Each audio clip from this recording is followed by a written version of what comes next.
প্রথমে আমরা বাইক নিয়ে চলে গেলাম দুরন্ত সংঘের মাঠে। দুরন্ত সংঘ, এটা গোপালনগরের দুরন্ত সংঘ। প্রথমেই দেখো বাদামের দোকান, আমাদেরই রিলেটিভ হয়, মানে প্রতিবেশী রিলেটিভ।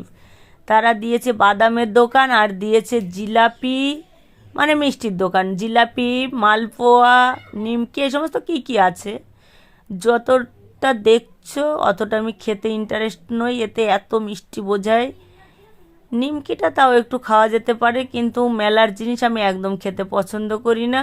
আর ফুচকার দোকান তো থাকবে, ফুচকা না থাকলে কলকাতার প্রিয় জিনিস হচ্ছে ফুচকা, ফুচকা তো থাকবেই।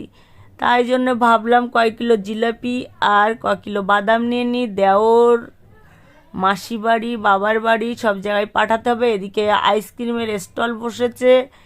আমরা একবার এই